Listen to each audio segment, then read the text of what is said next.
Hello, my love. Good morning to you.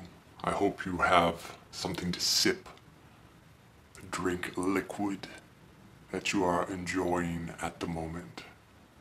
I hope you are well. I hope that you sometime today laugh.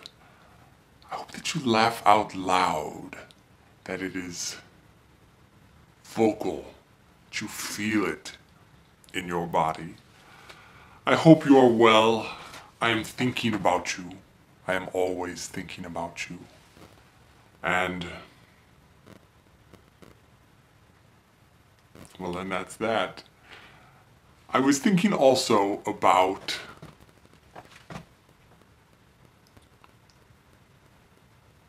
you define your child's reality. This was something that becomes apparent. So much of what I say is apparent, is obvious. I have a tendency, I think, to state the obvious, but you define your child's reality.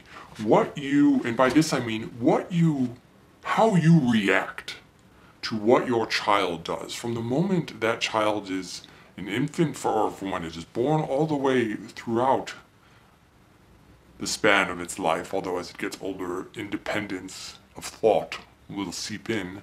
But how you react is very important in terms of categorizing for the child how it should judge its experience.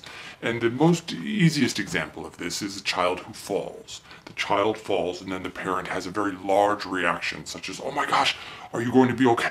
Oh my gosh, that must have hurt. Oh, and has a look of horror on their face.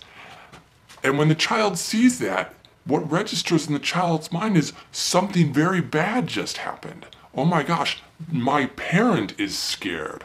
I should be scared. My parent thinks it hurt. It must have hurt. And there is a process that occurs wherein our reaction taints the child's experience. And this is not easy to do, especially when it's someone you care about, as you should your child. But when your child falls, the better reaction is to have no reaction, is to let the child experience the moment and take that moment for yourself for poise and to see how they are registering it.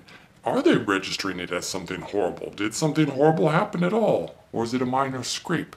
And this, I think, is just important to keep in mind. And that's, one example. Another example is if you're going to move.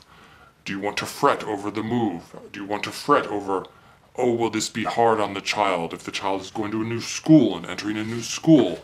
If you treat it like it is a momentous occasion, the child too will treat it like it is a momentous occasion. And that's something to think about. It's not so cut and dried, of course, and the child, as I mentioned, gets older, will form his or her own opinions, but it will be heavily weighted by what the parent does. And it is by this that I mean that the parent defines the child's reality. And it's not always something to keep in mind in the front of one's head.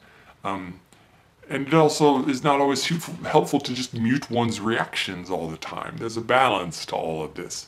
But it's important to know and to remember, or at least I found that it was important to know and remember. And it's even more exciting, and was more exciting for me with you, to see what your reaction was. To see how you processed things. To observe that sort of learning of experience was so enjoyable and interesting and part of the whole familial parenting experience, I suppose. So, take it or leave it for what it is worth. Mull it over or do not, as you see fit. I hope that you are well. I hope that you go forth and embrace your day. If you have children, I hope you embrace your children. I hope you embrace someone today and No, I think I did say, I also hope you laugh. Again, my memory goes so. There is only now, and so it is hard when you are in the now to remember what happened then. But be that what it may, I hope you are well. I hope you get a chance to listen to the Goon Sax. And with that, I will bid you adieu. I love you.